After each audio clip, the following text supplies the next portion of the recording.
Hello बच्चों, क्या हाल चाल हैं। तो प्यारे बच्चों, आज मैं स्टार्ट करूंगा कुछ पुरानी बात से वीडियो को। और फिर बेटा मुझे जर्नल एंट्री में बहुत सारे स्पेशल केसेस सिखाने हैं। बेटा इसके बाद मेरी समझाने वाली बात एक या दो ही रह जाएंगी बेटा, और चैप्टर ख़त्म होने की तरफ बढ़ने लगा है बेटा। लो प्यारे बच्चों, करते हैं बात बेटा एक पुरानी बात के साथ स्टार्ट। लो तो बेटा आज का एग्जाम्पल नंबर 1।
लो बच्चों, तो मैंने बेटा 3 बिजनेस ट्रांजैक्शन लिखी हैं। ऑल्दो मैंने इनकी चर्चा 2 बार कर ली है बेटा, एक बार और से। बेटा आउटस्टैंडिंग और प्रीपेड पे मैंने बेटा कुछ ट्रांजैक्शन लिखे हैं। आओ इनको जर्नलाइज करते हैं हम सब मिलकर। प्यारे बच्चों, सबसे पहले बात हुई है salary for 1 month is due ₹12,000। बेटा ये आउटस्टैंडिंग सैलरी है, आउटस्टैंडिंग सैलरी। बेटा आउटस्टैंडिंग का मतलब ही क्या होता है बेटा? Due but not paid, due but not paid. बेटा ड्यू तो हो चुकी है, देनी तो चाहिए थी सैलरी, लेकिन बेटा आप दे नहीं पाए हो। तो मेरे प्यारे बच्चों, आपके वर्कर हैं, आपके लिए परफॉर्म कर चुके हैं बेटा, पूरा महीना काम कर लिया उन्होंने बेटा, लेकिन आप अभी सैलरी दे नहीं पाए हैं बेटा, जबकि सैलरी ड्यू हो चुकी है। तो क्या बेटा ये एक ऑब्लिगेशन है कि आपको फ्यूचर में पे करना है? हाँ बेटा, एक ऑब्लिगेशन है, एक सिरदर्दी है, एक रिस्पॉन्सिबिलिटी है कि फ्यूचर में पे करना है। तो प्यारे बच्चों ये है आउटस्टैंडिंग सैलरी। चलो जी करेंगे इसकी जर्नल एंट्री। बेटा आगे बढ़ो, कहता है rent is paid for 1 month in advance. बेटा आप रेंट पे कर चुके हो 1 महीने का फालतू। मेरे प्यारे बच्चों 12 महीने का रेंट पे करना था, आपने 13 महीने का रेंट पे कर दिया। तो क्या ये बेटा प्रीपेड है? बिल्कुल प्यारे बच्चों, it is a prepaid rent. Prepaid मतलब पेड इन एडवांस, और यही लिखा है बेटा कि आप एडवांस पे कर चुके हो प्यारे बच्चों। लो बेटा, तो क्या बेटा अभी आपके लिए लैंडलॉर्ड ने परफॉर्म करना है? बिल्कुल। आपकी दुकान है बेटा, आपने दुकान का रेंट 1 महीने का फालतू दे दिया। बाबू आप प्री पे कर चुके हो, देखो आपने पे कर दिया है, अभी लैंडलॉर्ड आपके लिए परफॉर्म करेगा। 1 महीने तक बेटा आपको शॉप इस्तेमाल करने की परमिशन देगा विदाउट एनी चार्जेस, क्योंकि आपने एडवांस पे किया है। तो बेटा उसने परफॉर्म करना है बेटा, that means prepaid rent is a asset for you. बेटा जब भी आप एडवांस पे करते हो ये आपके लिए एसेट होता है, और जब भी कोई चीज़ ड्यू होती है बेटा हमेशा आपके लिए लायबिलिटी होती है। बेटा कहता है commission is due but not yet paid 5,000। Again बेटा it is a outstanding commission. बाबू ड्यू हो चुकी है कमीशन लेकिन पे नहीं करा, तो मेरे प्यारे बच्चों ये भी आउटस्टैंडिंग कमीशन है, और ये भी आपके लिए लायबिलिटी है, एक रिस्पॉन्सिबिलिटी है कि फ्यूचर में तो आपको पे करना ही पड़ेगा। लो बेटा फटाफट से जर्नल एंट्री करते हैं इसकी, फटाफट से जर्नलाइज करते हैं इसको। Date, particulars, LF, amount debit, amount credit. लो बेटा पहली बिजनेस ट्रांजैक्शन को मैं जर्नलाइज करता हूं। कहता है आउटस्टैंडिंग सैलरी है 12,000 रुपए की। बेटा मैंने आपको ये बात सिखाई थी, सबसे पहले आप ये सोचना ये एसेट है या लायबिलिटी। बेटा आउटस्टैंडिंग एज अ लायबिलिटी कि आपको फ्यूचर में पे करना है, एक ऑब्लिगेशन है आपकी, और अगर ये आपकी लायबिलिटी है तो बेटा लायबिलिटी हमेशा क्रेडिट होती है। तो बेटा क्रेडिट साइड लिखो to outstanding salary, to outstanding salary. तो बेटा आपने लायबिलिटी रिकॉर्ड कर दिया है बेटा क्रेडिट साइड लिखकर। बाबू डेबिट साइड किसको लिखोगे, सामने वाली साइड किसको लिखोगे? मैंने कहा था एक्सपेंस का नाम लिखना बेटा, तो यहां पर खर्चा क्या है, सैलरी, तो मैंने सैलरी का नाम लिखा। Salary account debit to outstanding salary account being salary is due but not yet paid.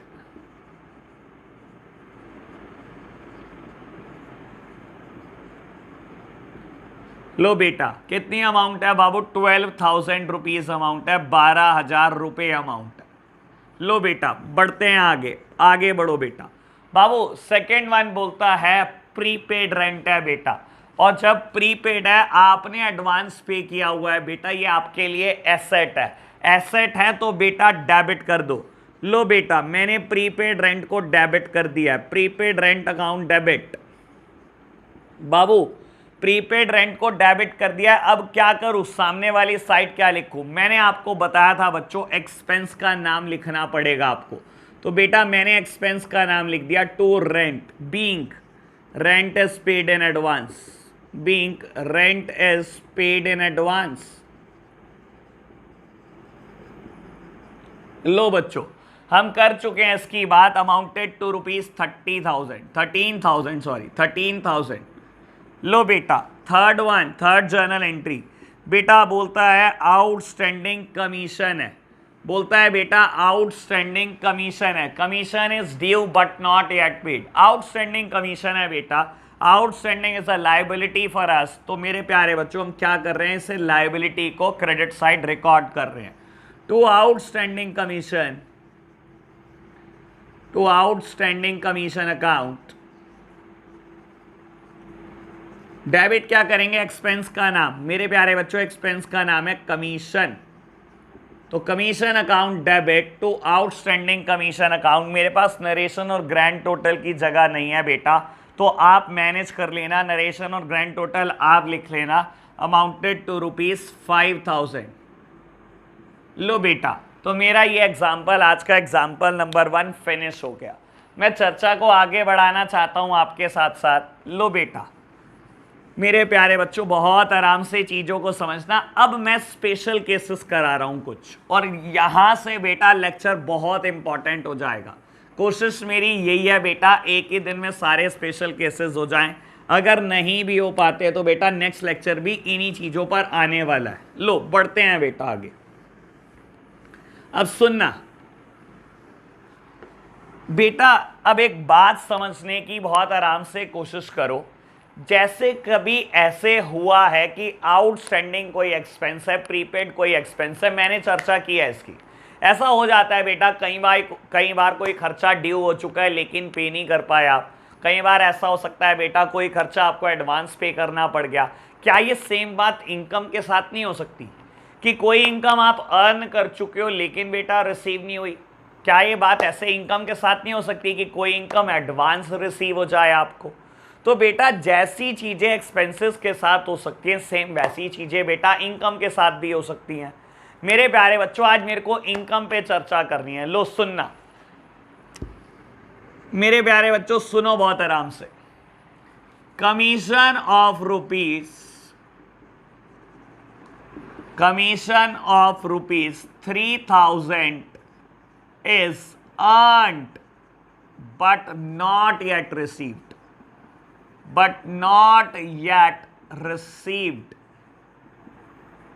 हो सकता है बेटा जैसे एक्सपेंसेस ड्यू हो जाते हैं बेटा, पे नहीं करते, ठीक है ना, पे नहीं कर पाए आप, तो उसको आप आउटस्टैंडिंग बोलते हो।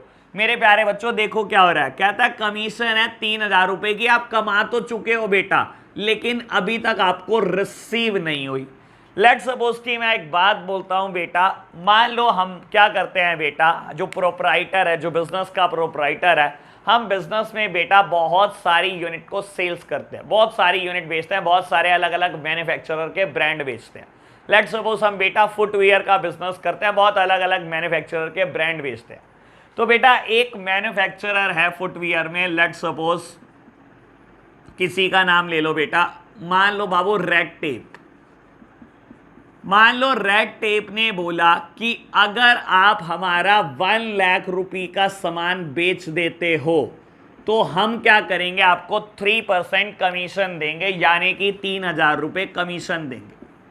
बाबू आपने क्या करा, आपने 1 लाख रुपए का सामान उनसे खरीदा और 1 लाख रुपए का सामान बेच दिया, तो बाबू आपको 3,000 रुपए की इनकम की कमाई हो चुकी है बेटा। लेकिन अभी रेड टेप ने वेरीफाई नहीं किया, तो बेटा अभी तक आपको रिसीव नहीं हुए। बाबू अगर कोई खर्चा ऐसा हो जाता है कि सैलरी ड्यू हो गई, एम्प्लॉय पूरे महीने काम कर चुका है लेकिन आप सैलरी दे नहीं पाए, तो बेटा आप उसको आउटस्टैंडिंग सैलरी बोलते हो, ठीक है ना। आउटस्टैंडिंग वर्ड का मतलब क्या होता है, expenses due but not yet paid. Expense due हो चुका है लेकिन पे नहीं हुआ। सेम बात इनकम के साथ हो सकती है बेटा, इनकम अर्न हो चुकी है लेकिन बेटा अभी रिसीव नहीं हुई। बेटा ऐसी इनकम को हम बोलते हैं एक्रीयूड इनकम, यानी कि बेटा यहां पर एक्रीयूड कमीशन। बेटा ऐसे इनकम को हम बोलते हैं एक्रीयूड इनकम। मेरे प्यारे बच्चों लिख रहा हूं मैं दोबारा, एक्रीयूड इनकम, एक्रीयूड इनकम मेरे प्यारे बच्चों। तो यानी कि मेरी यहां पर कमीशन एक्रीयूड है बेटा। एक्रीयूड का मतलब ही यही होता है बेटा, earned but not yet received. Earn हो चुकी है बेटा बट नॉट येट रिसीव, लेकिन मेरे प्यारे बच्चों अभी रिसीव नहीं हुई। तो प्यारे बच्चों इसकी जर्नल एंट्री कैसे करेंगे बेटा, जैसे अभी तक सोचते आए हो वैसे ही अब सोचना है बेटा, कोई मुश्किल चीज नहीं है बेटा। बाबू अब सबसे पहले ये देखो, एक्रीयूड आपके लिए एसेट हुई या लायबिलिटी। मैं तो कह रहा हूं आप सोचो बेटा, कोई चीज आप कमा चुके हो रिसीव नहीं हुई, मेरे प्यारे बच्चों it is a asset for you. क्यों एसेट है ये समझो।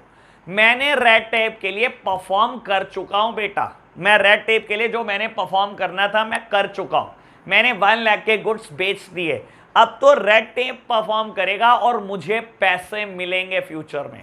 और अगर मुझे पैसे फ्यूचर में मिलने वाले, नियर फ्यूचर किसी भी दिन रेड टेप के ऑफिशियल्स आएंगे बेटा, वेरीफाई करेंगे मेरी शॉप से 1 लाख का गुड्स जा चुका है और बेटा मुझे 3,000 कमीशन दे के जाएंगे। तो बेटा किसी भी दिन मुझे 3,000 रुपए मिलने वाले हैं बेटा, और मिलने वाले हैं तो दैट सिंपली मीन्स बेटा मेरी एसेट है बेटा, दैट सिंपली मीन्स कि ये तो मेरी एसेट है, मुझे तो 3,000 रुपए रियलाइज होने वाले हैं किसी भी दिन बेटा। तो बाबू आपको 3,000 रुपए मिलने वाले हैं, ये एक एसेट है। इसकी जर्नल एंट्री करोगे कैसे? लो बेटा मैं इसकी जर्नल एंट्री सिखाने की कोशिश करता हूं आपको कि इसकी जर्नल एंट्री आप कैसे करोगे। Date, particulars, LF, amount debit, amount credit. लो बेटा अब एक बात बताओ, ये कमीशन एक्रीयूड कमीशन है और मैंने बोला एक्रीयूड इनकम कोई भी हो बेटा आपकी एसेट होती है। जो इनकम आप कमा चुके हो अभी रिसीव नहीं हुई, नियर फ्यूचर मिलने वाली है, आपकी एसेट है बेटा। और एसेट है तो क्या करूं बच्चों, डेबिट कर दो ना बेटा। तो मैंने क्या करा बेटा, एक्रीयूड कमीशन अकाउंट डेबिट, मैंने एक्रीयूड कमीशन को डेबिट कर दिया है प्यारे बच्चों। तो सामने वाली साइड क्या लिखूंगा, मैंने बताया था बेटा, जैसे वहां बोला था खर्चे का नाम वैसे ही बेटा इनकम का नाम, यहां इनकम का नाम है कमीशन, तो बेटा सामने वाली साइड लिख दो commission. Accrued commission account debit to commission being, commission is earned but not yet received, commission is earned but not yet received। कितने रुपए बेटा, बेटा अमाउंटेड टू ₹3,000। 3,000 रुपए की कमीशन आप कमा चुके हो बेटा, पर आपको रिसीव नहीं हुई। लो जी एक्रीयूड इनकम पे बात कर ली। मेरे प्यारे बच्चों एक और बात करनी है, लो समझने की कोशिश करो इसको भी।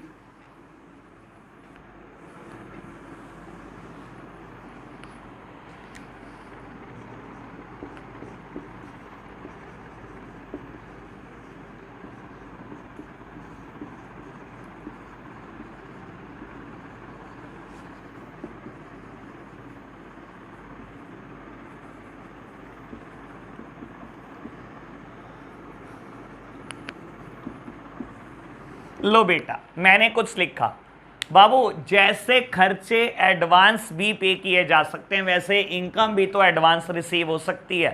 बाबू आपने क्या किया हुआ है, एक शॉप किराए पर ली हुई है, आप उसका रेंट देते थे, ठीक है।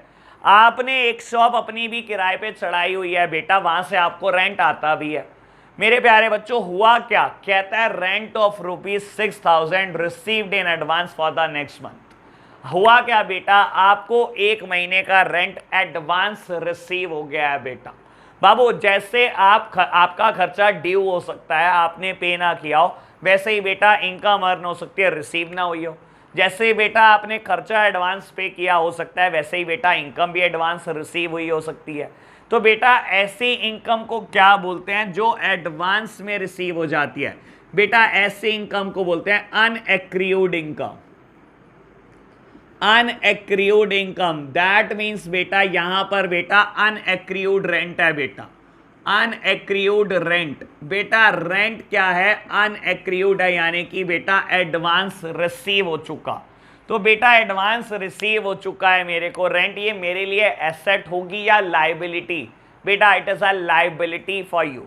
आपको पैसे मिल चुके हैं बेटा, बस अब आपने परफॉर्म करना है बेटा। बाबू जो भी आपका टेनेंट है बेटा, अब आपने उसके लिए परफॉर्म करना है, उसको शॉप इस्तेमाल करने का आपको राइट देना पड़ेगा अगले महीने भी, और फ्री ऑफ कॉस्ट, क्योंकि पैसे आपको पहले ही रिसीव हो चुके हैं।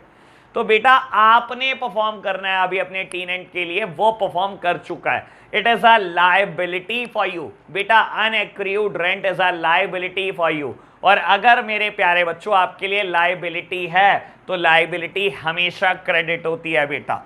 लो प्यारे बच्चों, तो मैं क्या कर रहा हूं, लायबिलिटी को क्रेडिट कर रहा हूं बेटा to unaccrued rent, to unaccrued rent account. और बेटा सामने वाली तरफ क्या लिखूं बेटा, इनकम का नाम rent account debit, rent account debit to unaccrued rent. और ब्रैकेट में क्या लिखोगे नरेशन में बेटा, being rent received in advance, rent received in advance amounted to rupees, amount है बेटा 6,000 रुपीज। लो बेटा तो मैंने चर्चा कर दी आज आउटस्टैंडिंग और प्रीपेड पर, ये चर्चा हमारी पुरानी है। आज हमने दो वर्ड अकाउंट्स में और ऐड कर दिए बेटा, एक्रूड एंड अनएक्रूड। तो बेटा हम धीरे धीरे टेक्निकल चीज़ों की तरफ जा रहे हैं, नई नई चीज़ें सीखते चले जा रहे हैं बेटा, और ये जरूरी है फॉर ग्रोथ। ग्रोथ करनी है बेटा अकाउंट्स में तो सब वर्ड पता होने चाहिए, सब वर्ड में एक्सेल होना चाहिए बेटा आपका। तो बेटा एक्रूड और अनएक्रूड इस पर मैंने चर्चा की, अभी बहुत सारे एग्जाम्पल इस पे कर लेंगे बेटा और ये क्लियर हो जाएगा, कोई मुश्किल चीज़ नहीं है बेटा। लो फटाफट से आगे बढ़ते हैं बेटा, एक और एग्जाम्पल की चर्चा करते हैं, एक और एग्जाम्पल की चर्चा करते हैं।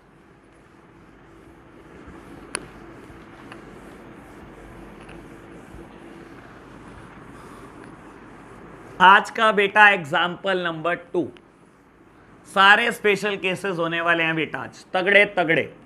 आज का एग्जाम्पल नंबर 2, लो बच्चों एग्जाम्पल नंबर 2 की मैं बात करने जा रहा हूं, सुनना बहुत आराम से।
लो मेरे प्यारे बच्चों, मेरे को बेटा ये केस दिया हुआ है स्पेशल केस, और मेरे को बेटा क्या करना है, स्पेशल केस में जर्नल एंट्री पास करनी है। मुझे बेटा क्या करना है, स्पेशल केस की जर्नल एंट्री पास करनी है। बहुत आराम से पढ़ना शुरू करो बेटा केस के बारे में। बाबू आपको बोलता है कि आपने एक मशीनरी खरीदी है 9,90,000 की फ्रॉम जर्मनी। बेटा import duty is levied on the machinery 80,000। आपने क्या करा बेटा, जर्मनी से बेटा गुड्स मंगाया, एक मशीनरी मंगाई बेटा इंडिया में, ठीक है ना। जर्मनी से मशीनरी मंगाई इंडिया में, और ये मशीनरी की कॉस्ट है मेरे प्यारे बच्चों, मशीन की कॉस्ट है 9,90,000। कहता है जब ये इंडिया पहुंची तो सरकार ने टैक्स चार्ज किया बेटा, इंपोर्ट ड्यूटीज लेवाइड वर्थ ₹80,000। बेटा इंपोर्ट ड्यूटी चार्ज करी आपसे 80,000 रुपये, ठीक है जी। कहता है फ्रेट चार्ज 1,10,000। फ्रेट मतलब किराया भाड़ा। बेटा रास्ते का किराया, जब ये वेसल पर आई मशीनरी बेटा, वेसल मतलब आपके लिए शिप, जिसको आप शिप बोलते हो, वेसल से बेटा मशीनरी आई जर्मनी से इंडिया, इस वेसल वाले ने आपसे किराया लिया बेटा, फ्रेट ली 1,10,000। तो बेटा किराया भाड़ा आपको पड़ा 1,10,000 रुपए की फ्रेट पड़ी, ठीक है जी। और बेटा बोलता है installation expenses of the machinery 20,000। बेटा जब यहां पर मशीनरी आ गई तो उसको इंस्टॉल करने के लिए एक इंजीनियर आया जर्मनी से बेटा, जो आपकी फैक्ट्री साइट पर इंस्टॉल करके गया और 20,000 रुपए वो लेकर गया।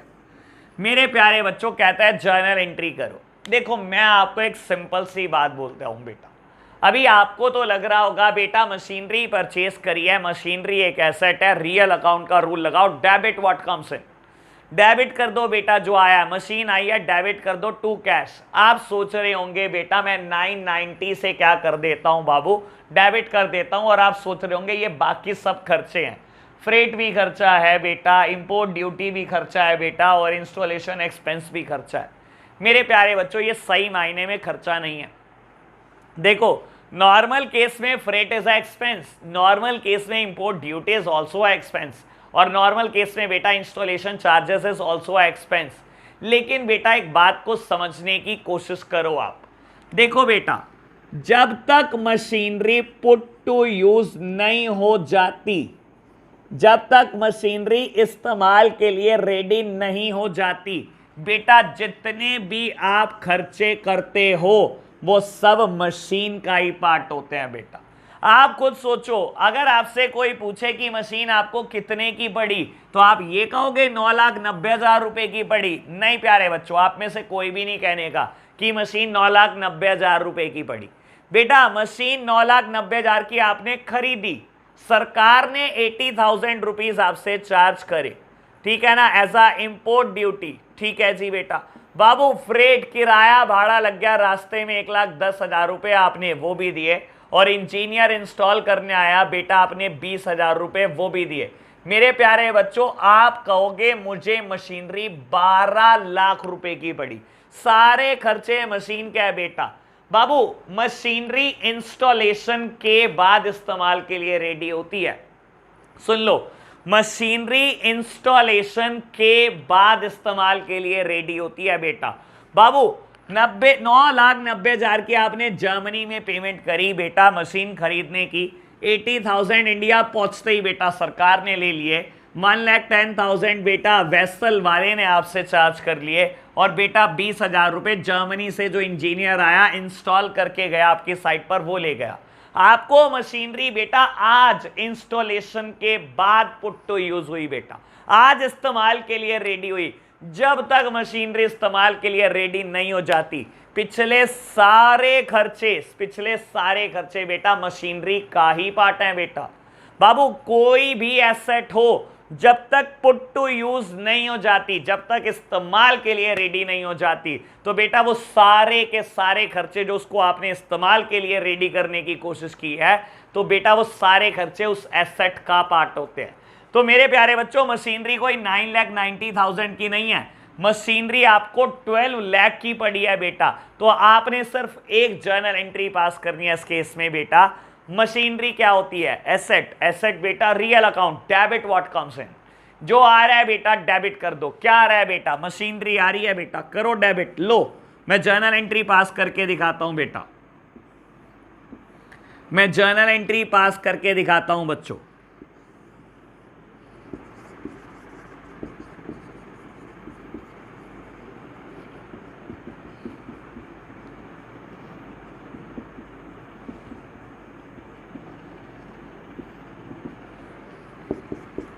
बाबू जो आ रहा है डेबिट कर दो। Debit what comes in, machinery आ रही है बेटा, डेबिट कर दो बेटा। जा क्या रहा है? जेब से कैश जा रहा है बेटा, कैश जाने पर क्रेडिट कर दो।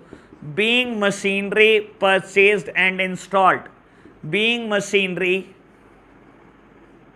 परचेज्ड एंड इंस्टॉल्ड बेटा, मशीनरी परचेज कराई और आज इंस्टॉल करा लिया। इंस्टॉल कराने तक के सारे खर्चे बेटा मशीनरी में जुड़ जाएंगे। तो बेटा मशीनरी कोई 9,90,000 की नहीं पड़ी, मशीनरी आपको 12 लाख रुपीस की पड़ी है बेटा। तो ये एक नई बात थी जो मुझे समझानी थी बेटा, कि जब तक मशीनरी पुट टू यूज नहीं हो जाती तब तक के सारे खर्चे मशीनरी का ही पार्ट होते हैं बेटा। लो बेटा, तो इतनी चर्चा मैंने आपके साथ कर ली है बेटा। अब मैं इसको रब करता हूं और कुछ बातों को आगे बढ़ाता हूं बेटा। लो मैं इसको रब कर रहा हूं और कुछ और स्पेशल केस का जिक्र करते हैं। तो बेटा आज मैं नई बातें एक्रीयूड पर कर चुका हूं, अनएक्रीयूड इनकम पर कर चुका हूं, और अब मैंने एक एसेट की बात कर ली बेटा। लो और भी बातें करूंगा आपके साथ साथ।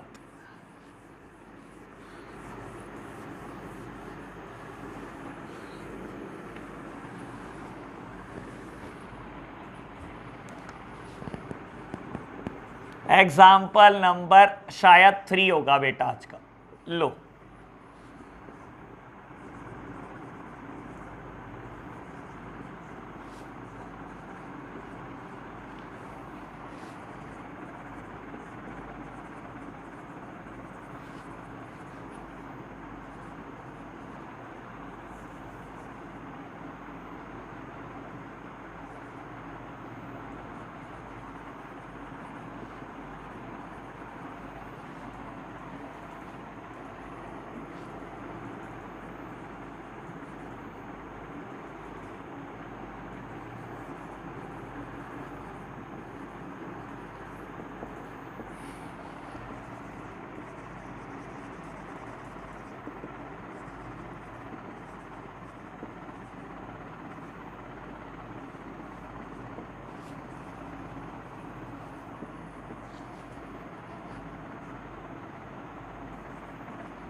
लो प्यारे बच्चों, मैंने एक नया एग्जाम्पल फ्रेम करा अपने पिछले कंसेप्ट से ही, ताकि और क्लैरिटी बढ़ जाए बेटा आपको। लो समझने की कोशिश करेंगे मेरे प्यारे बच्चे। मैंने बोला बेटा एक land, a land worth ₹6 lakh was purchased. एक लैंड खरीदी बेटा आपने 6 लाख रुपए की, और उसके ऊपर कंस्ट्रक्शन करने लगे हो आप एक बिल्डिंग को। तो आपने लिखा कि construction cost of building is as follow. बेटा कुछ कंस्ट्रक्शन की कॉस्ट आई है बिल्डिंग खड़ी करने की। ईंटें लग गई हैं बेटा 20,000 रुपए की, सीमेंट लग गया है बेटा 1,20,000 रुपए का, और बेटा कुछ स्टील का काम कराया आपने, स्टील लग गया 60,000 रुपए का। मैंने अभी एक बात बोली थी बेटा, जब तक कोई एसेट पुट टू यूज नहीं हो जाती, जब तक इस्तेमाल के लिए रेडी नहीं हो जाती, तब तक के सारे खर्चे बेटा एसेट में ही जाते हैं, कोई अलग एक्सपेंस नहीं होता। तब तक के सारे खर्चे बेटा एसेट का ही पार्ट है।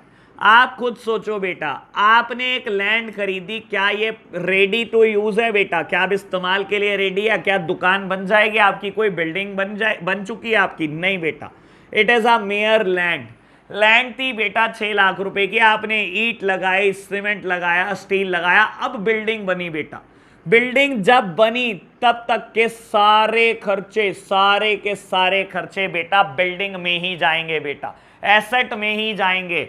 जब तक एसेट पुट टू यूज नहीं हुई तब तक के सारे खर्चे बेटा एसेट का ही पार्ट है। यानी कि अगर मैं आपसे पूछूं कि बिल्डिंग कितने रुपए की पड़ी मेरे को बेटा, तो बिल्डिंग बेटा, बिल्डिंग में 6 लाख की तो लैंड है बेटा, ठीक है ना, 20,000 रुपए की ईंटें लगी हुई हैं बेटा, 1,20,000 का बेटा सीमेंट लगा हुआ है और बेटा 60,000 का स्टील लगा हुआ है। कायदे से बेटा बिल्डिंग तो 8 लाख रुपए की है। बिल्कुल प्यारे बच्चों, ऐसा ही है।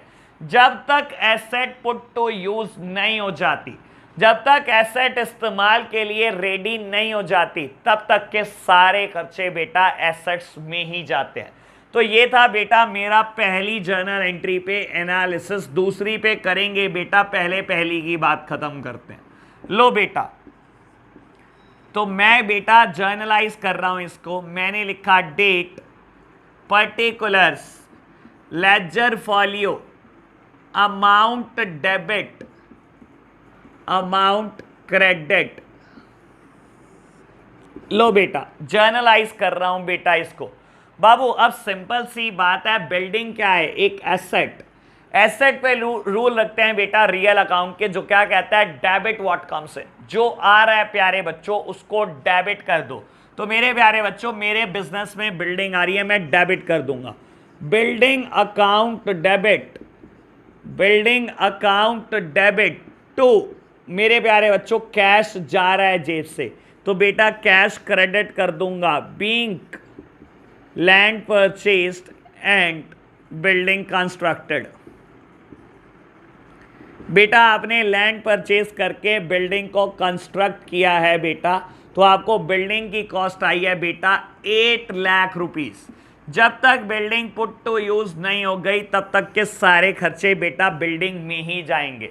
लो जी, सेकेंड जर्नल एंट्री की बात करते हैं। कहता है depreciation of 10% per annum is charged on building. बेटा बहुत बहुत काम की बात है बेटा।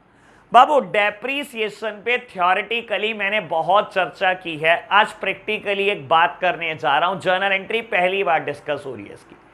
बेटा डेप्रीसिएशन क्या होता है? याद करो, बड़ी धुंधली धुंधली यादें हैं। मैंने एक बात बोली थी, डेप्रीसिएशन क्या होता है बेटा? Fall in the value of fixed assets due to normal wear and tear, expected obsolescence की बात करी थी मैंने बेटा, चेंज इन टेक्नोलॉजी की बात की थी मैंने, याद करो बेटा, पैसेज ऑफ टाइम की मैंने बात की थी।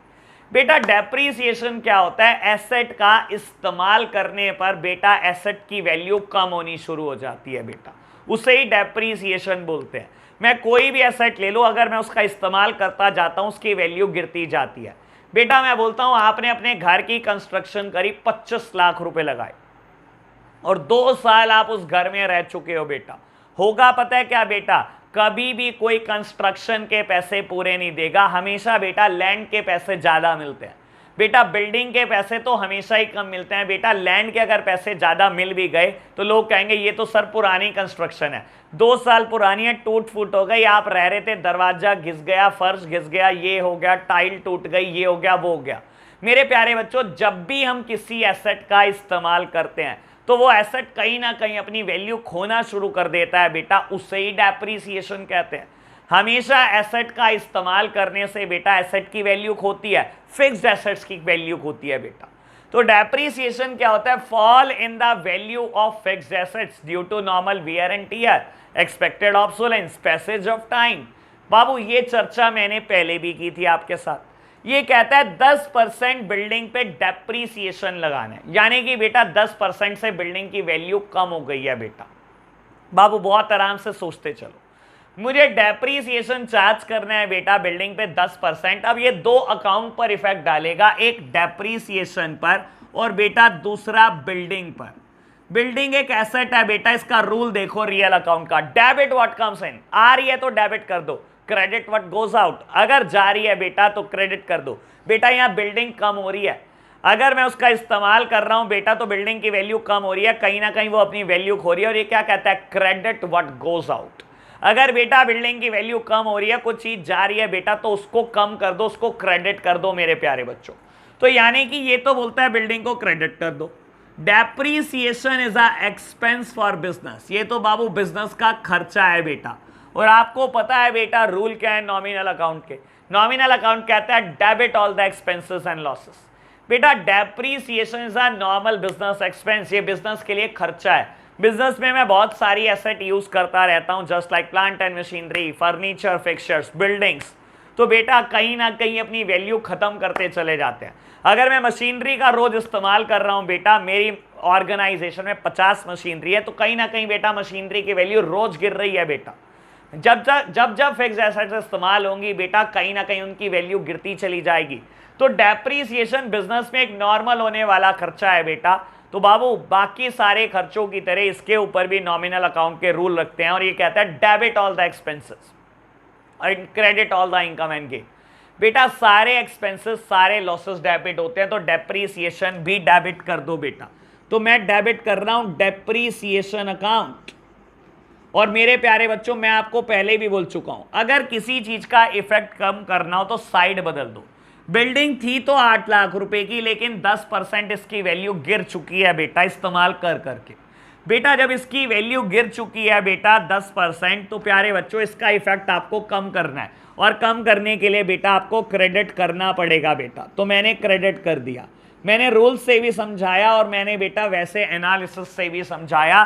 तो डेप्रीसिएशन आपको चार्ज करना है 8 लाख का 10%, that means 80,000, that means 80,000 being DAP charged on the building, being depreciation charged on the building।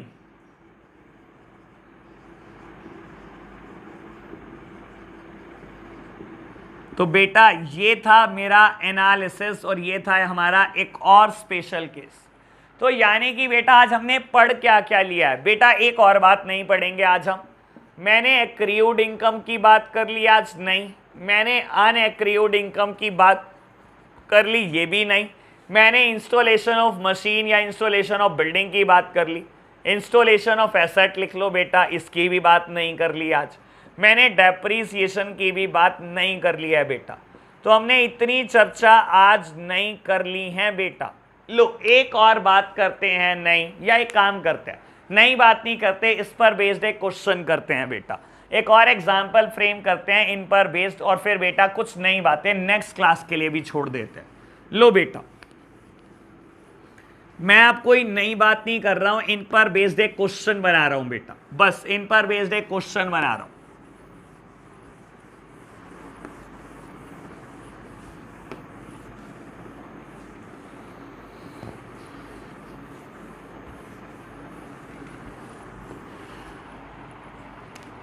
एक और एग्जाम्पल आज के लिए, शायद नंबर इसका 4th है बेटा।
लो बेटा, तो मैंने बहुत सारी जर्नल एंट्री फ्रेम की हैं आज वाले सारे कंसेप्ट रिवाइज करने के लिए। मैं जल्दी से जर्नल एंट्री का फॉर्मेट बनाता हूं बेटा और फटाफट से इनको जर्नलाइज करते हैं। देखो बेटा, अगर कोई बच्चा ट्राई कर सकता है तो बेटा पोस्ट करके ट्राई करे, मुझे बहुत अच्छा लगेगा। बाद में आप सॉल्यूशन मैच कर लेना। मैं चाहता हूं 100% स्ट्रेंथ मुझे पोस्ट कर ले यहाँ पर, और बेटा खुद से ट्राई करो। नहीं होगा तो बेटा सारा सॉल्यूशन देख लेना। लो प्यारे बच्चों, तो मैं पहली ट्रांजैक्शन को जर्नलाइज करता हूं। कहता है salary of 8,000 is due but not yet paid. मेरे प्यारे बच्चों, दैट मीन्स आउटस्टैंडिंग सैलरी, और आउटस्टैंडिंग बेटा हमेशा लायबिलिटी होती है बेटा। फ्यूचर में तो पे करोगे ही ना सैलरी बेटा, तो आपके ऊपर एक परमानेंट बर्डन है बेटा ये। तो प्यारे बच्चों लायबिलिटी है, फटाफट से क्रेडिट कर दो। तो मैंने क्रेडिट कर दिया फटाफट से आउटस्टैंडिंग सैलरी अकाउंट को। डेबिट क्या करूं बेटा, एक्सपेंस का नाम, salary account debit to outstanding salary being salary is due, being salary is due but not yet paid, but not yet paid। बेटा कितनी अमाउंट है इसकी, इसकी अमाउंट है बेटा 8,000 रुपीज, इसकी अमाउंट है बेटा 8,000 रुपीज। लो बढ़ो आगे बेटा, कहता है commission of 6,000 is received in advance. 6,000 रुपए की कमीशन एडवांस आ गई बेटा। मेरे प्यारे बच्चों ये क्या है, ये एक इनकम है। जब 6,000 रुपए आपको मिल चुके हैं एडवांस में, क्यों मिले होंगे, आपने इनकम कमाई होगी। और बेटा ये एक अनएक्रियूड इनकम है, यानी कि बेटा ये अनएक्रियूड कमीशन है। बेटा जो इनकम एडवांस रिसीव हो जाती है उसके लिए हम वर्ड लगाते हैं अनएक्रियूड, और अनएक्रियूड भी लायबिलिटी होती है। बेटा जब ये एडवांस रिसीव हो चुकी है that means you have to perform. अभी बेटा मेरे को पैसे मिल चुके हैं, मुझे परफॉर्म करना है बेटा किसी ना किसी के लिए। तो प्यारे बच्चों ये आपके लिए लायबिलिटी है कि अभी आपको परफॉर्म करना है। अगेन बेटा liability credit to unaccrued commission, to unaccrued commission. लो प्यारे बच्चों, तो डेबिट किसको करूं, इनकम का नाम, commission account debit, commission account debit to unaccrued commission account being commission received in advance, being commission received in advance amounted to rupees 6,000। लो प्यारे बच्चों, मैंने क्या करा, मैंने बेटा एक पहली एंट्री आउटस्टैंडिंग की कर दी, दूसरी अनएक्रियूड इनकम की भी कर दी है बेटा। लो बढ़ते हैं आगे, मुझे स्पेस की रिक्वायरमेंट है बेटा, मैं एक बार रब कर लेता हूं इसको।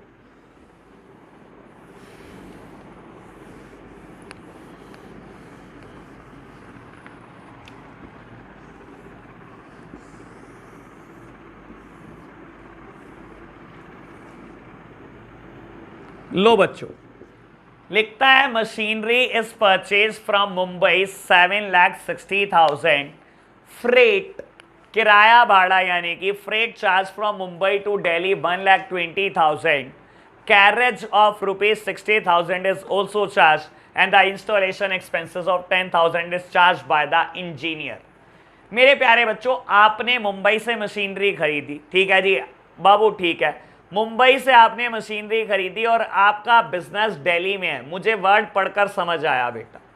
बाबू मशीनरी यहां पर खरीदी 760 की, और रास्ते का किराया भाड़ा बेटा, फ्रेट मतलब किराया भाड़ा जो रास्ते में लगा, फ्रेट चार्जेस बेटा किसी भी ट्रांसपोर्ट कंपनी ने आपसे चार्ज करे 1,20,000, ठीक है जी बेटा। और उसके बाद बोलता है कैरेज भी लगी 60,000, carriage is also a expense. Carriage का मतलब होता है ढुलाई। बेटा आपने 4 से 5 मजदूर बुलाए जिन्होंने बेटा बहुत मेहनत करी, 4 दिन तक ढोई मशीन, और तब जाकर बेटा कहीं तीसरी चौथी मंजिल तक चढ़ाई आपने। बेटा आपकी फैक्ट्री बहुत बड़ी है तो फैक्ट्री में बेटा बहुत ट्रैवल कराना पड़ा। जो मजदूर आए थे बेटा अपने साथ क्रेन लेकर आए थे, उन्होंने पूरी ढुलाई के पैसे 60,000 रुपए आपसे चार्ज करे बेटा। तो प्यारे बच्चों अभी तक मशीन इंस्टॉल नहीं हुई, ये मुंबई से चली 760 की, उसके बाद रास्ते में किराया भाड़ा लगा, उसके बाद मजदूरों ने बेटा अपनी ढुलाई के पैसे लिए, और बेटा उसके बाद एक इंजीनियर ने 10,000 रुपये इंस्टॉलेशन के लिए। और बेटा जब तक मशीनरी इंस्टॉल नहीं होती तब तक सारे खर्चे बेटा मशीनरी में जुड़ेंगे। ये बात मैंने आपसे पहले भी की थी। तो बेटा ये कितना हो गया 880, 940, 950। तो प्यारे बच्चों आपको मशीन कितने की पड़ी? जब मशीनरी पुट टू यूज हुई तब तक के सारे एक्सपेंस एसेट का ही पार्ट होते हैं बेटा। यानी कि बेटा आपको मशीनरी 9,50,000 की पड़ी, ना कि 760 की। तो प्यारे बच्चों मशीनरी आ रही है, रियल अकाउंट का रूल डेबिट व्हाट कम्स इन, जो आ रहा है बेटा उसको डेबिट कर दो, मशीनरी आ रही है डेबिट कर दो। जा क्या रहा है प्यारे बच्चों?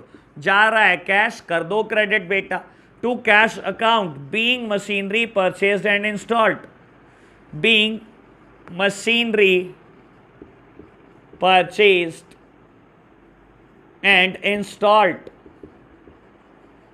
बेटा कितनी अमाउंट है इसकी बाबू? 9,50,000।